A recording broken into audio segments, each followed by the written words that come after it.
Good afternoon, everyone, especially to our professor. Doc, good afternoon. I am Jonalyn Limosnero, and my topic to be discussed is all about participative and shared decision making under the chapter 5, which is communication and decision making. So, participative and shared decision making, it refers to approaches where decisions are made with people rather than for them. They're closely related but used a bit differently depending on context. So, participative decision making or PDM. This is common in organizations, schools, and teams. What it means: leaders actively involve employees, students, or team members in the decision process. How it works: people contribute ideas, feedback, and preferences, but final responsibility may still rest with a leader.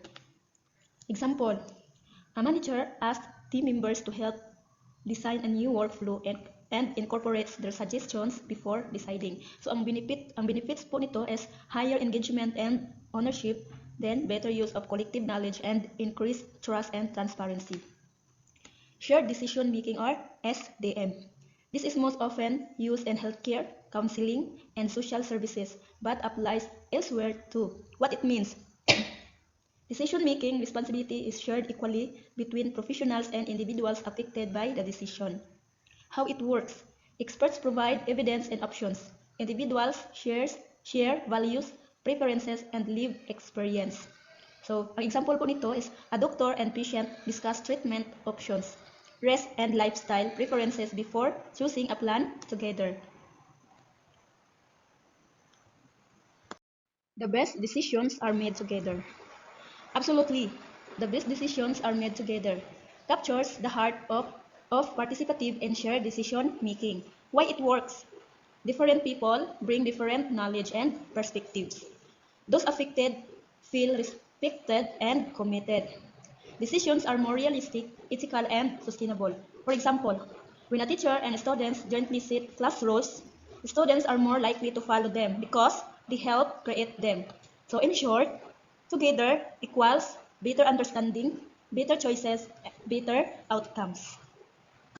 Empowering collaboration.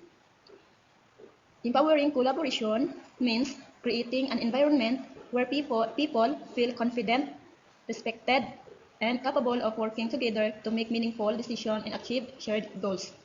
What it looks like in practice: okay, everyone's voice is welcome and valued, and information is shared openly.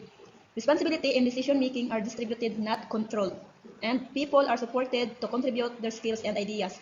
For example, in a healthcare team, nurses, doctors, and patients collaborate on a care plan. Each person's knowledge matters, leading to better outcomes and higher trust.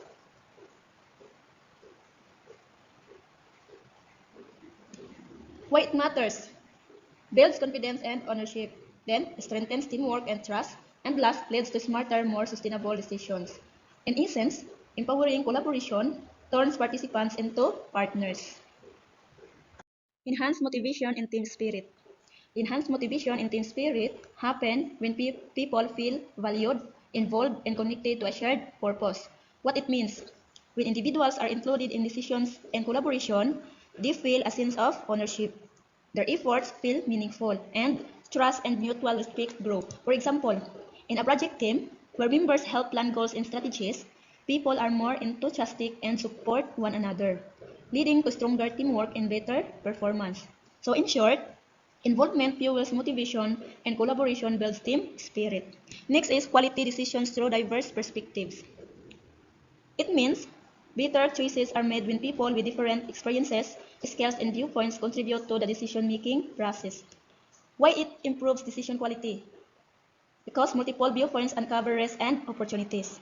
Diverse ideas reduce bias and blind spots, and solutions are more creative and well-rounded. For example, in a team with members from different professional backgrounds, discussing a problem leads to a solution that considers technical, financial, and human factors. In essence, diversity of thought leads to smarter, more balanced decisions. And next is building trust and transparency together. It means fostering open communication and honesty so people feel confident, informed, and respected in shared decision making.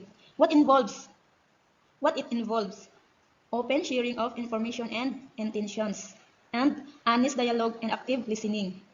Clear reasoning behind decisions, and accountability from everyone involved. For example, a team leader explains the reasons behind a decision and invites questions and feedback. Team members understand the process and trust the outcome, even if not every suggestion is used. So in short, transparency builds understanding, and understanding builds trust. Examples and education. Student councils. Empowering students to influence school policies fosters a sense of ownership and responsibility. So student councils are a classic example of participative and shared decision making in education. What they are? So student councils are groups of elected students who represent the student body and work with school staff to voice opinions, suggest improvements, and help make decisions. How they support participation? Okay, students share ideas and concerns. They take part in planning school activities, and they help shape school policies and rules. Example, student council collaborates with teachers to decide on school events or improve facilities. Students feel heard, respected, and more connected to their school community. In essence, student councils empower students, build leadership skills, and strengthen trust within the school. Next, teacher collaboration. Teachers working together on curriculum design enhances creativity and improves educational outcomes for students. So, teacher collaboration is when teachers work together to plan, share ideas, and make decisions that improve teaching and student learning. What it involves? Okay, joint lesson planning and sharing strategies and best practices, discussing student progress and challenges, and making collective decisions about curriculum and assessments. For example, a group of teachers meets regularly to design lessons and agree on assessment methods. By combining their experiences and ideas, they create more effective and engaging learning plans.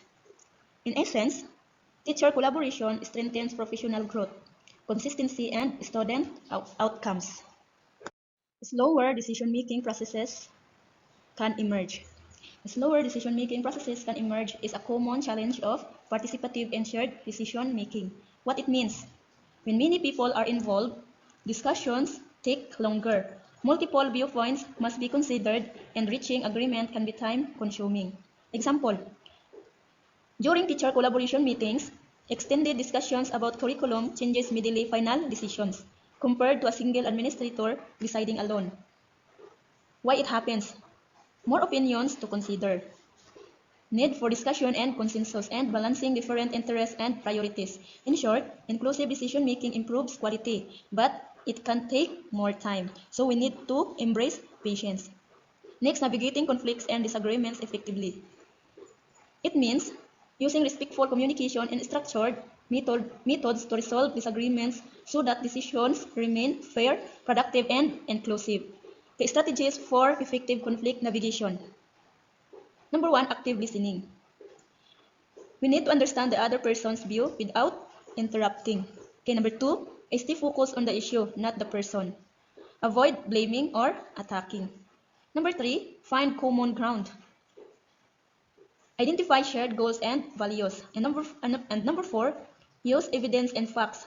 Base decisions on data and logic, not emotions. And last, agree on a decision method. Voting, consensus, or compromise. Example, in a student council meeting, students disagree about whether to prioritize a school dance or a charity event.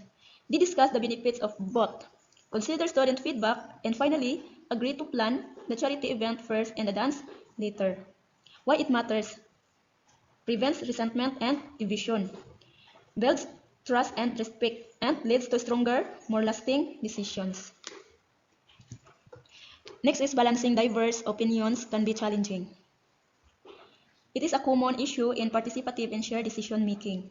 While diverse viewpoints strengthen decisions, they can also make the process harder. Why it's challenging?